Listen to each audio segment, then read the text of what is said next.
River Street, underwater. The Port of Savannah's containers stacked. Tybee Island protected from flooding. Hurricane season is almost here. Storm surge can flood River Street in a matter of minutes. The time to prepare is now. Hi, I'm Jeff Rawson. Coming up on Rawson Reports, severe weather everywhere, from flooding to tornadoes to hurricanes. We have the inexpensive gadgets you need for your car and for your home to save you and your family's life. Coming up, find out how the Port of Savannah is preparing for the 2023 hurricane season. And we'll be taking a look how storm surge impacts the beach of coastal Georgia and the Low Country. WJCL 22 is showing you how to survive the storm. Powered by Canucci EMC and your Touchstone Energy Cooperative. I'm Storm Tracker 22, Chief Meteorologist Jeremy Nelson. Last hurricane season, Hurricanes Ian and Nicole slammed parts of the U.S. coastline. Savannah and the Low Country were spared. Ian made landfall as a major Category 4 hurricane in southwest Florida, sending record storm surge and devastating winds across the coast. Nicole developed near the end of hurricane season and was only the fourth November hurricane to make landfall along the U.S. coast, and the first since 1985. This year, WJCL 22 is forecasting a near to slightly above average hurricane season. Our certified, most accurate team of meteorologists will help you get ready before, during, and after a storm. Through the years, these sand dunes have protected Tybee Island from storm surge flooding, but over time, they have taken a beating. Sand dunes are the first line of defense from flooding from a hurricane. I spoke to Dr. Alexander of the Skidaway Institute of Oceanography. Tybee has really been a focal point of good planning, good application of the kinds of coastal engineering that you can do to make an island safer. The re-nourishment of the beach is important to continue to protect Tybee Island from storm surge flooding. Tybee Island has received beach re-nourishment every decade since the 1970s. Their most recent re-nourishment was in early 2020. During that re-nourishment, where they built a nice wide beach to protect the island, they also built sand dunes which form a barrier all along the front side of Tybee Island, which will protect the island from storm overwash should we experience another large storm like Hurricane Irma or Matthew. The shape of our coast and timing of a landfalling hurricane plays a big role on storm surge flooding in coastal Georgia and the Low Country. We are very much more sensitive to whether a storm is coming in at high tide or whether it's coming in at low tide. You know, at low tide, we may not even notice the storm surge, whereas at high tide, it can be much more significant and damaging to us. Over the last 3 years, the Skidaway Institute of Oceanography has monitored Tybee's beaches using aerial drones. The drones take a large number of photographs over time. These photos help determine how sand is moving around on the beach. It allows us to map where the high water line is, and we can track that and project it into the future. The drone footage gives the city of Tybee Island time to prepare for additional beach re-nourishment in the future. Storm surge and flooding accounts for 90% of all deaths during hurricanes. 6 years ago, Tropical Storm Irma's storm surge flooded this entire area on River Street. In fact, I'm standing right where our cameras captured a blue Dodge Charger just a few feet from the seawall. That car was nearly submerged underwater and it stood at 5 feet. Irma's winds gusted over 60 miles an hour. It sent ocean-like waves rolling over the Savannah River. But what made Irma's storm surge so high over downtown was not the wind, but the timing. Irma arrived right on cue with the historical high tide at 12:25 p.m. At the Fort Pulaski measuring station, the combination of storm and tide created a tide level of 12.24 feet, the second highest tide on record, just under Hurricane Matthew. The flooding surged over the barriers on the riverfront and over the cobblestone into local restaurants. Tropical Storm Irma was not the first time our area has experienced devastating storm surge. Just 1 year before, Hurricane Matthew wreaked havoc on the Low Country. With the eye of Matthew just 20 miles offshore, Matthew became one of the most powerful storms to impact the Low Country. Storm surge pushed boats inland. Boats were also washed ashore at the Palmetto Bay Marina on Hilton Head Island. Hurricane Matthew had the highest tide ever recorded at Fort Pulaski at 12.56 feet. Preparing for hurricane season is essential, especially for the Port of Savannah, which operates over 2,000 acres of critical seaport. The Garden City Terminal is massive. It's the single largest container terminal in the Western Hemisphere. With around-the-clock operations at the port, hurricane season planning is vital for the port's success. Kevin Doyle is the Senior Director of Protective Services with the Georgia Ports Authority. He says planning is a top priority. Preparedness and readiness is critical for us and something we take very seriously. It's something we're thinking about year-round. Impacts from past weather events are helping their current preparations. We've gotten some experience in the last 5 to 7 years because of some storms. In May of 2017, a tornado spun strong winds across parts of the Garden City Terminal, pushing around shipping containers. Recent hurricane seasons have also delivered fierce winds and knowledge for future planning. With Hurricane Matthew, we experienced pretty high winds. We had a fair amount of boxes move. When we had Irma, we didn't have as many. We've gotten better at that. So the answer is we don't have a specific scale that tells us what miles per hour, what we need to do. We prepare for the worst case, a storm is coming. The hurricane plan for the Port of Savannah is all about safety. As a storm approaches, securing equipment is critical. The containers here are stacked closely to increase stability during high winds, and the ship-to-shore cranes are built to withstand a major hurricane. We have a very specific plan for each crane that involves locking them down, putting pins into place, and they're ready up to a Category 5. This drone video shows preparations that took place in September of 2017 as Hurricane Irma threatened coastal Georgia. The RTG cranes are lined up and secured, ready to face potential hurricane-force winds. While the Port of Savannah is prepared to survive any hurricane, there is one scenario they are hoping to avoid.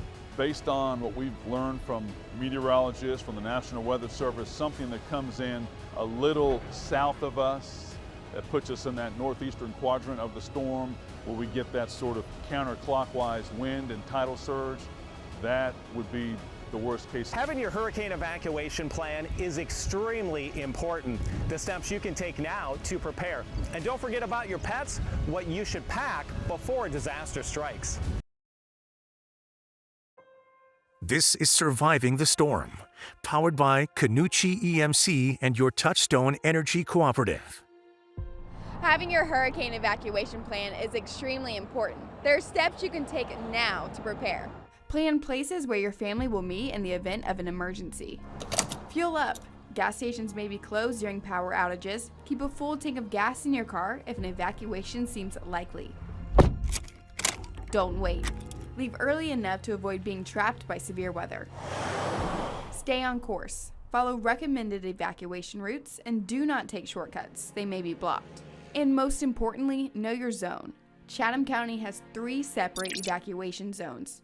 That's to ensure an efficient exit for all communities in the target area. Zone A is anything east of the Truman Parkway, Zone B is west of the Truman but east of I-95, and Zone C is everything west of I-95. As for South Carolina, the 2 main evacuation routes are Highway 278 and Highway 21. For those on Hilton Head Island, you'll take 278 to I-95, and Beaufort, you'll take Highway 21.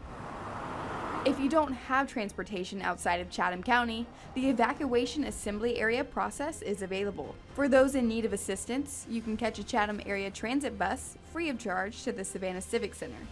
Space is limited on the evacuation buses, so you can only bring 1 or 2 hand carry bags. When packing, consider taking extra clothes and comfort items. It's important to evacuate from impact areas as soon as possible.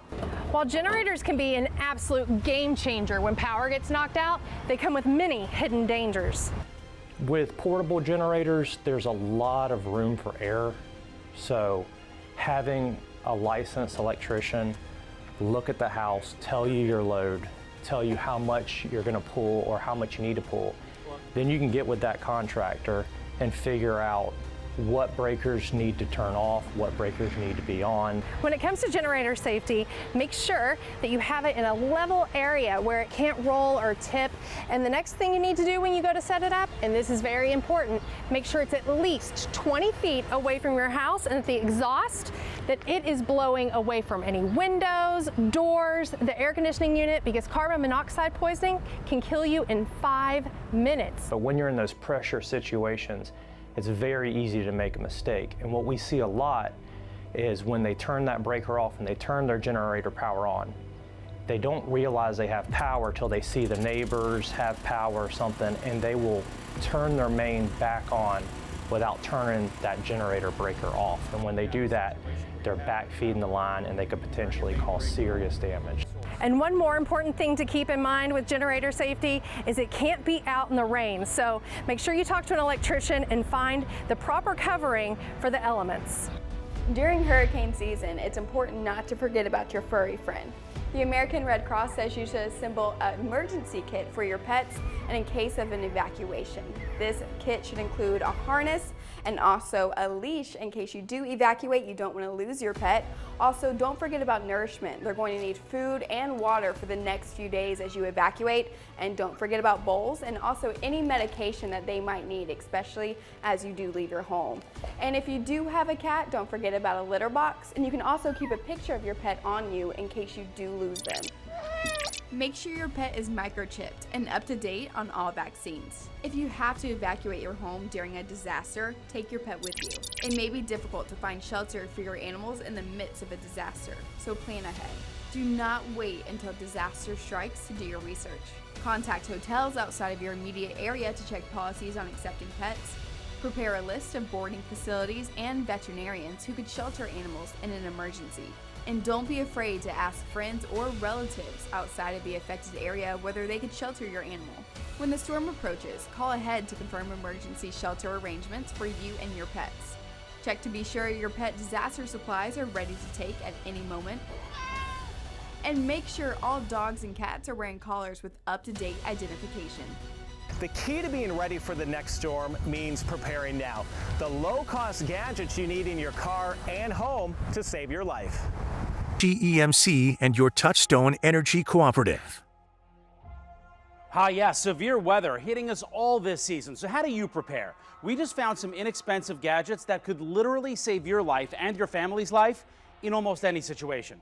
We are tapping into our network of Hearst television stations across the country for this one, and you're going to want to pay attention.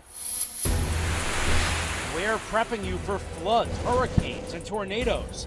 First, let's get your car ready for flash flooding. The first, LED road flares. We got 3 of these for 19 bucks. Not bad, right? And these, battery powered, okay? Nice and easy. You just stick them on the road if it's dark, or even on your car so no one runs into you. They're magnetic, sticks right to your car. This one is 17 bucks and it's 3 tools in one.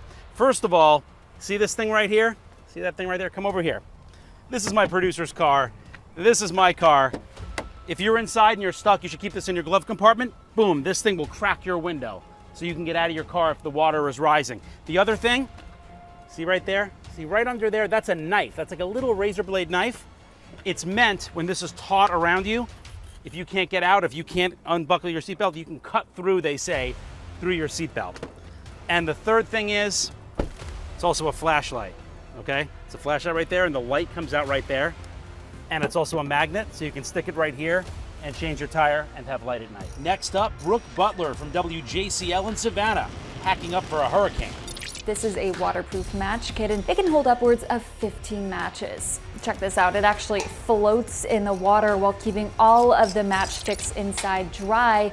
It also protects the strike pad on the inside of this match kit, ensuring you'll be able to light a match whenever necessary. Now let's talk about tornadoes, and this is especially important because this comes up on you fast, almost without warning at all. Brandon Evans from KHBS in Northwest Arkansas has been looking into that. Brandon, what do we need for our house for a tornado?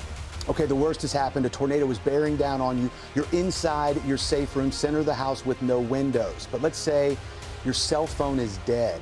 You don't have any Wi-Fi, so you can't watch TV, you can't look on your cell phone. Well, we have this pretty cool portable radio that is powered by batteries. If the batteries go dead, well, it's actually got a crank on it so that it can power it up that way. You can listen to FM and AM channels, get updates on what is going on with these severe weather alerts, and the best part, if your power does go out, well, guess what? You are never left in the dark.